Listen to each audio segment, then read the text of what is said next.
और चलिए पलक जागो भारत की शुरुआत करते हैं यूपी से आ रही इस वक्त की बड़ी खबर के साथ। लखीमपुर में बोरवेल में हादसा हुआ है। देखिए बोरवेल से हादसा, यहां पर 2 लोगों की मौत हो गई, 3 बीमार बताए जा रहे। ऑक्सीजन लेवल कम होने के चलते कुछ लोग बेहोश हो गए। ये खबर मिल रही है यूपी के लखीमपुर से दर्दनाक हादसा हुआ है। बोरवेल में उतरे 2 लोग और 2 लोगों की मौत, 3 बीमार बताए जा रहे हैं और लेवल कम होने का वजह से बेहोश हो गए हैं। कहा जा रहा है कि ऑक्सीजन का लेवल काफी कम था जिसकी वजह से उनको सांस नहीं आ पाई, सांस लेने में दिक्कत हुई और इसी वजह से हादसा हो गया। बोरवेल में कुछ लोग उतरे थे, उनमें से 2 लोगों की मौत हो गई है, 3 लोग बीमार बताए जा रहे हैं। जो लोग बीमार हैं उनका अस्पताल में चल रहा है इलाज। देखिए बड़ी खबर ये जानकारी है लखीमपुर से, जहां पर दर्दनाक हादसा हो गया। ऑक्सीजन लेवल कम होने के चलते इसमें 3 लोग फिलहाल बेहोश बताए जा रहे हैं। और इसी बीच बड़ी खबर है मध्य प्रदेश से, जहां पर आज मिशन मध्य प्रदेश पर है जेपी नड्डा। बीजेपी अध्यक्ष जेपी नड्डा सतना में रैली करने वाले हैं। जन आशीर्वाद यात्रा को हरी झंडी इस दौरान दिखाएंगे। मौके पर सीएम शिवराज सिंह चौहान भी मौजूद रहेंगे। ज्योतिरादित्य सिंधिया, नरोत्तम मिश्रा भी इस दौरान मौजूद होंगे। तो जन आशीर्वाद यात्रा को आज हरी झंडी दिखाई जाएगी। मिशन मध्य प्रदेश पर हैं जेपी नड्डा और इस मौके पर सीएम शिवराज सिंह चौहान भी मौजूद होंगे।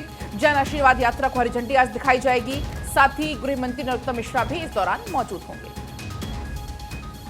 और अब बात करेंगे दिल्ली आने की। G20 की समिट के लिए फुल ड्रेस रिहर्सल की गई और चप्पे चप्पे पर कमांडोज, डॉग स्क्वाड्स तैनात है। नई दिल्ली के कई इलाकों में ट्रैफिक डाइवर्ट रहेगा और इसी बीच देखिए सुरक्षा के लिहाज से पुख्ता इंतजाम किए गए हैं। 5 दिनों तक बंद रहेंगे दिल्ली के ज्यादातर वीकली बाजार। मुख्य सम्मेलन से पहले देखिए अब लगातार तैयारियां फिलहाल की जा रही है और इसकी जानकारी आपको देने की यहाँ पर कमांडोज की तैनाती है। पुलिस प्रशासन पूरी तरह से अलर्ट है। इस वक्त चप्पे चप्पे पर डॉग स्क्वाड भी तैनात है और सबसे खास बात यह है कि इस बार पलक यहाँ पर एआई यानी कि आर्टिफिशियल इंटेलिजेंस की टेक्नोलॉजी का भी इस्तेमाल किया जा रहा है। लोगों पर नजर रखने के लिए एआई का इस्तेमाल किया जाएगा। और यहाँ पर देखिए इस वक्त अगर बात करें पुलिस कर्मी भी तैनात रहने वाले हैं और कहा जा रहा है कि जिन लोगों की ड्यूटीज लगाई गई वो तो फिलहाल तैनात रहेंगे, लेकिन इसी बीच जिन लोगों की ड्यूटी जो है वो G20 में नहीं लगाई गई है वो भी अपने घर पर नहीं रहेंगे, उनको भी थानों में रहना होगा। बिल्कुल महिमा, पूरे तरीके से दिल्ली तैयार हो चुकी है। दिल्ली को सजाया जा रहा है, संवारा जा रहा है। और चलिए इसी के साथ अब आगे बढ़ेंगे। एक और बड़ी खबर बताएंगे। G20 से जुड़ी हुई ये खबर है, चीन के पीएम ली कियांग आएंगे भारत। ये सोर्सेस के हवाले से बड़ी जानकारी मिली है। चीन ने भारत सरकार को सारी जानकारी दी है। G20 सम्मेलन में चीनी राष्ट्रपति शी जिनपिंग नहीं आएंगे, इस बात की पुष्टि पहले ही हो चुकी थी, लेकिन इस बात पर सस्पेंस बरकरार था कि पीएम आएंगे या नहीं। लेकिन अब सोर्सेस के हवाले से ये जानकारी मिल रही है कि कियांग भारत आएंगे। ली कियांग भारत आने वाले हैं। चीन के राष्ट्रपति शी जिनपिंग लेकिन भारत नहीं आएंगे। महिमा, तो इससे पहले जानकारी मिल रही थी कि हो सकता है शी जिनपिंग यहां पर आए, लेकिन अब फिलहाल ये खबर मिल रही है, सूत्र जानकारी दे रहे हैं कि वो यहां पर नहीं आने वाले हैं और चीन के प्रधानमंत्री आएंगे। अब G20 में भाग लेने के लिए देखिए इस वक्त तमाम विदेशी मेहमान जो पहुंचने वाले उसको लेकर के तैयारियां तो की जा रही है और दिल्ली से अलग अलग जगहों की तस्वीरें भी भारत 24 अब तक फिलहाल पहुंचा ही रहा है। लेकिन खबर यह है कि अब चीन के राष्ट्रपति शी जिनपिंग यहां पर नहीं आने वाले हैं। ये सूत्र जानकारी दे रहे हैं कि चीन के प्रधानमंत्री आएंगे। और चलिए इसी बीच आपको इस वक्त की अब अगली बड़ी खबर बताते हैं। यूपी से जहां पर बड़ा प्रशासनिक फेरबदल हो गया। आईएएस राहुल पांडे डीएम हमीरपुर बनाए गए हैं। और भी आपको बताते हैं आईएएस शैलेंद्र कुमार को जिम्मेदारी दी गई डीएम मथुरा की। आईएएस मानवेंद्र सिंह को डीएम मुरादाबाद बनाया गया। आईएएस भानुचंद्र गोस्वामी को डीएम आगरा बनाया गया और बड़ा प्रशासनिक फेरबदल यहां पर हुआ है। आईएएस नवनीत सिंह चहल को डीएम प्रयागराज बनाया गया और भी जिम्मेदारियां यहां पर फिलहाल बाकी आईएएस को दी गई अलग अलग जगहों की। आईएएस धनंजय शुक्ला को डीएम महाराजगंज फिलहाल बनाया गया है। आईएएस मृदुल चौधरी को महोबा का नया कलेक्टर भी बनाया गया। पलक, बिल्कुल महिमा, आईएएस अमनदीप जूली को एसीईओ ग्रेटर नोएडा से हटाया गया है।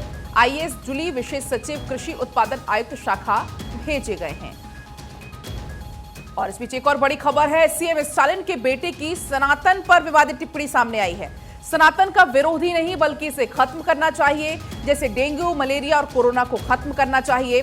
सनातन शब्द संस्कृत से लिया गया है। ये सनातन और समानता, सामाजिक न्याय के खिलाफ है। सनातन का अर्थ है जिसे बदला ना जा सके। तो ये बड़ी जानकारी है। ये विवादित स्टेटमेंट सामने आया है। उन्होंने कहा कि ये समानता और सामाजिक न्याय के खिलाफ है। सीएम स्टालिन के बेटे हैं जिन्होंने सनातन पर यह विवादित टिप्पणी की है। बड़ी जानकारी आपको दे दें, सनातन का विरोध नहीं बल्कि इसे खत्म करना चाहिए। और अब जाहिर सी बात है इस स्टेटमेंट पर सियासत जमकर गर्मा चुकी है।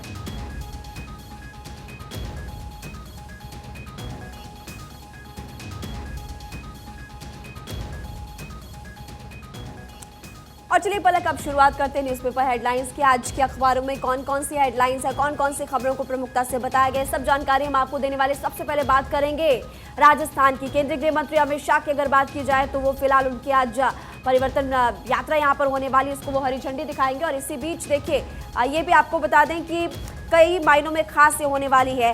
आज आगाज इसका डूंगरपुर से होने वाला है। दोपहर 12:35 पर हेलीकॉप्टर से वो पहुंचेंगे और बेलेश्वर धाम, अमित शाह बेलेश्वर धाम के देवालयों में भी दर्शन करने वाले। और दर्शन के बाद बीजेपी परिवर्तन यात्रा को लेकर फिलहाल खास इंतजाम किए गए हैं। सभा यहाँ पर होने वाली है। पलक परिवर्तन यात्रा को हरी झंडी दिखाकर उसको आगे रवाना करने वाले हैं। और क्या कुछ खास रहेगा ये भी आप बताइए। बिल्कुल, तो दोपहर 3:15 बजे 3:15 पर बेलेश्वर धाम से रवाना होंगे अमित शाह। तो ये बड़ी जानकारी है। बीजेपी परिवर्तन यात्रा की यहाँ पर रवाना करेगी। आपको बता दें कि कल जेपी नड्डा राजस्थान के दौरे पर थे और अब आज अमित शाह हैं। अगर हम बात कर ले हमारे अखबार की फर्स्ट इंडिया की, तो इसने भी यहाँ पर महिमा हेडलाइन दी हुई है, आदिवासी हार्टलैंड वेलकम शाह। तो यहाँ पर ये हेडलाइन दी गई है। तो आपको बता दें कि इसके पहले भी, अब से करीब 8 दिन पहले भी अमित शाह का राजस्थान दौरा था, क्योंकि अब महिमा बहुत नजदीक है चुनाव। राजस्थान में चुनावी प्रदेश है राजस्थान, और ऐसे में पूरी पार्टी की जोर आजमाइश है। खासकर बात करें बीजेपी की, तो बीजेपी ने मोर्चा संभाल लिया। तमाम दिग्गज का रुख अब सिर्फ और सिर्फ राजस्थान पर है। इसके पहले जो अमित शाह आए थे उन्होंने लाल डायरी को लेकर जमकर निशाना साधा था। अब आज भी एक बार फिर 8 दिन के अंदर दूसरी बार अमित शाह राजस्थान पहुंचने वाले हैं। परिवर्तन यात्रा को रवाना करेंगे। बेलेश्वर से परिवर्तन यात्रा की शुरुआत होने जा रही है और ये यात्रा 2432 किलोमीटर की होगी। 11 जिलों से होकर ये यात्रा गुजरेगी और इसमें 52 विधानसभा सीटों को कवर किया जाएगा। महिमा देखिए कितनी विधानसभाओं को साधने की तैयारी यहाँ पर की जा रही है। कुल 52 विधानसभाएं उनको साधने की तैयारी। उदयपुर की 28 और कोटा की 17, भीलवाड़ा की 7 विधानसभाओं को साधने की यहाँ पर कोशिश यात्रा के जरिए की जाने वाली है। मेवाड़ और वागड़ क्षेत्र को साधने की भी कोशिश करेंगे। मेवाड़ और वागड़ में 16 विधानसभा सीटें, सभी सीटें शेड्यूल ट्राइब आरक्षित है और 70% जनसंख्या जनजातीय है। और इसीलिए हमने आपने, क्योंकि यहाँ पर फर्स्ट इंडिया की हेडलाइन का जिक्र भी किया है, इसीलिए ये हेडलाइन फिलहाल यहाँ पर दी गई है। किस क्षेत्र में कितनी सीटें भी आप समझ लीजिए, इसके बारे में भी आपको बताते हैं। बांसवाड़ा में कुल 5, डूंगरपुर में 4, प्रतापगढ़ में 2, उदयपुर में 5 है। परिवर्तन यात्रा का रूट क्या रहने वाला है पलक, अब आप ये बताइए। बिल्कुल, ये ग्राफिक्स के जरिए भी हम लगातार दर्शकों तक पहुंचा रहे हैं। बूंदी से होता हुआ आगे बढ़ता हुआ 12, तो ग्राफिक्स के जरिए भी आप देख सकते हैं क्या कुछ परिवर्तन यात्रा का रूट रहने वाला है। इसके बाद 12 से होता हुआ कोटा, डूंगरपुर, उदयपुर, राजसमंद, चित्तौड़गढ़, भीलवाड़ा, प्रतापगढ़, बांसवाड़ा और झालावाड़। तो इन तमाम जिलों को कवर करती हुई ये परिवर्तन यात्रा आगे बढ़ेगी। तो आपको बता दें ये आज दूसरा दिन है। कल जेपी नड्डा पहुंचे हुए थे। जेपी नड्डा कल सवाई माधोपुर में मौजूद रहे और अब आज अमित शाह का दौरा है राजस्थान का। डूंगरपुर से होती हुई ये परिवर्तन यात्रा आगे बढ़ेगी और इसके बाद आपको बता दें डूंगरपुर से होती हुई उदयपुर, राजसमंद, चित्तौड़गढ़, भीलवाड़ा, प्रतापगढ़, बांसवाड़ा और झालावाड़ को ये यात्रा कवर करेगी।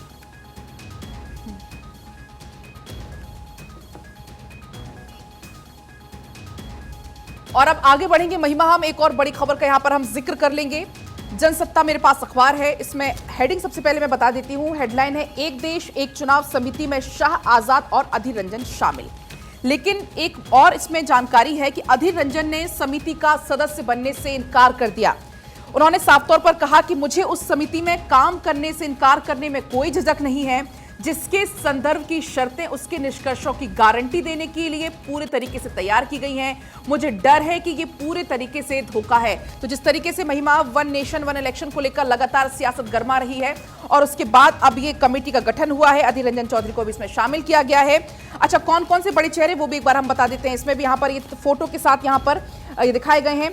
रामनाथ कोविंद, अमित शाह, अधीर रंजन चौधरी जिन्होंने इनकार कर दिया है, गुलाम नबी आजाद, एनके सिंह, सुभाष कश्यप, हरीश साल्वे और संजय कोठारी। महिमा तो देखिए खास यहाँ पर फिलहाल इस कमेटी के बाद अब प्रतिक्रियाएं देखने को मिल रही है। और क्योंकि इस वक्त मेरे पास है दैनिक भास्कर और दैनिक भास्कर की हेडलाइन में आपको बता देती हूँ, एक चुनाव के लिए राज्यों की सहमति कितनी जरूरी है ये समिति जांच करेगी। इसके बारे में बताया गया कि कैसे ये जांच करने वाली, क्योंकि यहाँ पर कुल 8 इसमें सदस्य रहने वाले, जैसे कि आपने भी बताया कि चेयरमैन रामनाथ कोविंद होने वाले। लेकिन अब इसको लेकर के भी आपने देखा है कि जब इस तरह के मामले सामने आते हैं तो विपक्ष की टिप्पणी सामने आती है। और अब विपक्षी जो नेता है उनका ये कहना है कि इसमें मल्लिकार्जुन खड़गे को शामिल नहीं किया गया, यानी कि दाल में कुछ काला है। और इसलिए उनको कोई झिझक नहीं है कि वो इसमें कमेटी में शामिल नहीं होंगे। लेकिन देखिए इसी बीच प्रतिक्रिया ये सामने आई है। पलक नीतीश कुमार, मैं भी पढ़ रही थी अखबार में, उसमें ये लिखा हुआ है कि नीतीश कुमार कह रहे हैं कि फैसला से ये देखना होगा कि सरकार इसमें और क्या क्या करती है। लेकिन पहले भी ऐसा होता है और नीतीश कुमार जब ऐसी बड़ी टिप्पणी करते हैं कि उनको इससे ऐतराज नहीं है, तो अब देखना होगा कि आगे क्या विपक्षी नेताओं का, बाकियों का स्टैंड रहने वाला है। और चलिए आगे बढ़ते हैं। अगली बड़ी खबर आपको बता दें, संसद का विशेष सत्र 18 से 22 सितंबर तक चलेगा और बिना प्रश्नकाल शून्यकाल के संसद का सत्र होने वाला है। लेकिन दोनों सदनों में प्रश्नकाल और गैर सरकारी कामकाज नहीं होने वाले, ये भी आज के अखबार में फिलहाल हेडलाइन के तौर पर दिया गया है। और कई एजेंडे हैं यहाँ पर जिसको लेकर के फिलहाल सस्पेंस अभी भी बरकरार है। पलक, बिल्कुल महिमा, जब से विशेष सत्र का ऐलान हुआ है 18 से 22 सितंबर तक, सब अपने अपने अलग अलग कयास लगा रहे हैं। लेकिन बड़ी जानकारी इसमें यह है कि बिना प्रश्नकाल के संसद का सत्र होगा। दोनों सदनों में प्रश्नकाल और गैर सरकारी कामकाज नहीं होंगे, क्योंकि इसके पहले महिमा हमने देखा जब मॉनसून सत्र था किस तरीके से हंगामा हुआ और पूरा सत्र हंगामे की भेंट चढ़ गया। हालांकि अभी एजेंडा साफ नहीं हो पाया है, एजेंडे पर सस्पेंस अभी भी बरकरार है। आगे बढ़ेंगे, एक और बड़ी खबर बताएंगे। अनुच्छेद 370 का यह मामला है। रूट्स इन कश्मीर ने सुप्रीम कोर्ट में दाखिल किया है अतिरिक्त हलफनामा। कश्मीरी पंडितों का ट्रस्ट है रूट्स इन कश्मीर। हलफनामे में रूट्स इन कश्मीर ने याचिकाकर्ता पर सवाल उठाए हैं। नेशनल कॉन्फ्रेंस के सांसद मोहम्मद अकबर लोन पर सवाल उठाए गए। हलफनामे में अकबर लोन के पाकिस्तान समर्थित होने के आरोप लगे हैं। महिमा, देखिए अब इस पूरे मामले को लेकर आपने देखा है कि कोर्ट में ये पूरा मामला चल रहा है और केंद्र सरकार अपनी टिप्पणी करता है। और इस पूरे मामले को लेकर आपने ये भी देखा है कि कैसे जो याचिकाकर्ता है उनकी टिप्पणी है। अब याचिकाकर्ता जो है पलक, यहाँ पर उनको यहाँ पर चुनौती देते हुए फिलहाल नजर आ रहे हैं। अकबर लोन पर पाकिस्तान जिंदाबाद के नारे लगाने का आरोप, उनका कहना है कि विधानसभा के अंदर पाकिस्तान जिंदाबाद के नारे लगाए गए थे और सुप्रीम कोर्ट से हलफनामे को स्वीकार करने को लेकर फिलहाल अपील की गई है। पलक, इसी बीच महिमा एक बड़ी खबर मिल रही है। देर रात सोनिया गांधी की तबीयत बिगड़ी है। सोर्सेज के हवाले से ये जानकारी मिल रही है। सर गंगाराम अस्पताल में कराया गया भर्ती, चेकअप के बाद अस्पताल से छुट्टी मिली है। तो ये बड़ी जानकारी है महिमा। कल ही जब मुंबई में INDI गठबंधन की बैठक है, उसमें भी सोनिया गांधी, राहुल गांधी शामिल हुए थे और उसके बाद अब ये बड़ी जानकारी मिल रही है कि देर रात सोनिया गांधी की तबीयत बिगड़ी है। सोर्सेज के हवाले से ये बड़ी जानकारी है और चेकअप के बाद अस्पताल से भी हालांकि छुट्टी मिल गई है। तो देखिए खबर आपको बता रहे हैं, सूत्रों के हवाले से जानकारी है और सोनिया गांधी की तबीयत कहा जा रहा है कि बिगड़ी, हालांकि चेकअप उनका हुआ है, उसके बाद उनको फिलहाल छुट्टी दे दी गई। अभी उनकी हालत जो है वो ठीक बताई जा रही है।